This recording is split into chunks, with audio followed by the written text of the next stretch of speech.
Hello and welcome to the Banditos Shoe Company 2013 Investor Conference Call.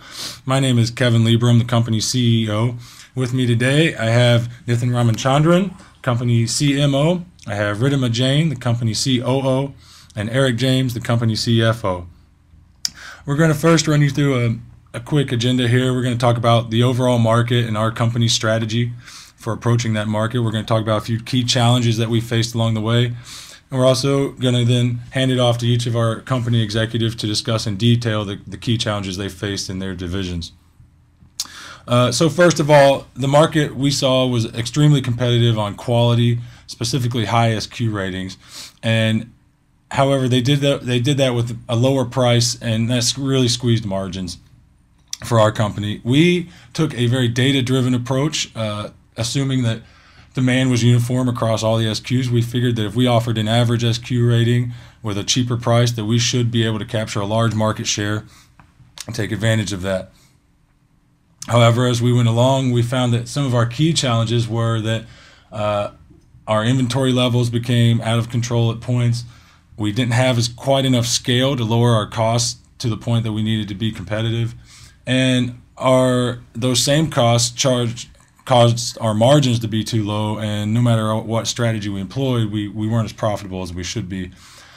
To give you some better idea about the marketing challenges we faced, Nitin's now going to take over from me. So as Kevin mentioned, we use a data-driven approach. Now, in the early stages of the market, Banditos focused on making sure that we developed a customized price-quality score, which we used to track our performance. We focused on finding a spot in the market without entering into direct competition with other players, because we believed that there was space in the market where all players could benefit through cooperation and healthy competition. However, again, as Kevin mentioned, the market began to hover over SQ, and our assumption of the availability of uniform demand across the spectrum was questioned. In addition, we found that the competition was unwilling to respond to signaling, and this resulted in very low margins. Now, we used our marketing effectively in the early stages to communicate our value proposition, and later we used marketing through the employment of celebrities to communicate our value. In the final stages, when our margins were completely squeezed, we took a few radical approaches to restore normalcy to market, like going to the highest SQ ratings and then pushing the ceiling on the private labels as well. Once this was done, our marketing was effective in communicating our value, because normalcy was restored in the market, and in the final year, we were able to pay out rich profits to all the stakeholders. Now, I'd like to hand it over to Ridhima, who will discuss the operational side of the business. So we started with an average SQ rating and an average price, and were able to capture our fair share of market, approximately 12%. We did not invest much in the private label, as we were able to successfully sell our products in wholesale and internet segment, and were not left with much extra capacity. From year 13 onwards, the market started moving towards a higher SQ, but we decided to pursue our original strategy. This led to a decline in our market share. In year 15, we also tried to match the market SQ, but this backfired, as the competitors already had the first mover advantage in form of retailer support. Consequently, we were stuck with a lot of inventory, which we tried to get clear in the following years. We observed that if we produced in larger quantities, the cost per pair was lower, but because of the higher volume of production, the overall production cost increased. We tried to maintain a balance of these two. As mentioned on the previous slide, in year 15, we were left with some inventory. So in year 16 and 17, we produced in very small volumes.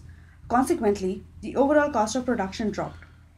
We also saw a huge unmet demand in private label across all the regions, and we tried to capture this demand in year 16. We charged a $95 price, believing it would be a monopoly situation. But despite the lack of competition, nobody was willing to buy at such a higher price, and we were not able to capture any market share. In year 17, we sold our excess capacity to generate cash flow and went back to our original SQ rating, but at a higher price, and we were able to recover from the losses. Now I'll hand it over to Eric for financial discussions. Thanks, Ridhima. Our return on equity hovered under the 10% mark for most of the period. This was due primarily to challenges dealing with operating costs and challenges with our positioning strategy, as Nitin and Ridhima alluded to earlier. In year 16, there was a large dip in our ROE, which was attributed to an attempt to allocate resources to cornering the private label market at a high price.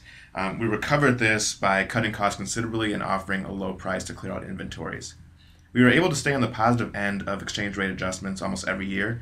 In the years where adjustments hurt our bottom line, it was due to a combination of high exposure in Europe and Africa and underperformance in regions where we saw positive exchange rate adjustments. We aim to keep our credit rating high at a B+ or better by maintaining the credit ratios.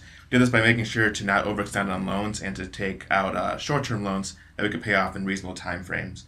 We maintained a B+ or better in 3 of the 7 years, and the only year where we saw a wide fluctuation was year 16, which was due to our interest coverage ratio as we had an operating loss that year.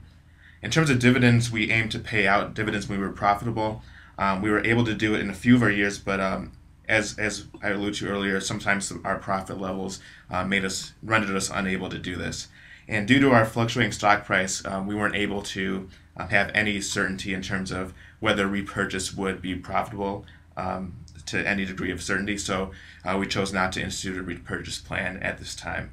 And with that, Kevin will add it up. Thank you, everyone, for listening to our conference call today. We'd like to highlight in conclusion that our technical analysis of our market, while not as financially rewarding as we would have liked to have been, it did provide significant insights and understanding into this market that we would use going forward were there more time for us to compete in the market. We believe that we have found a focus now on finding ways to make the customers accept our shoes and finding niches in the market which are underserved and allow us to charge a premium. In conclusion, we'd like to thank everyone, and please remain on the line if you have specific questions you'd like to ask our executive team. Thank you.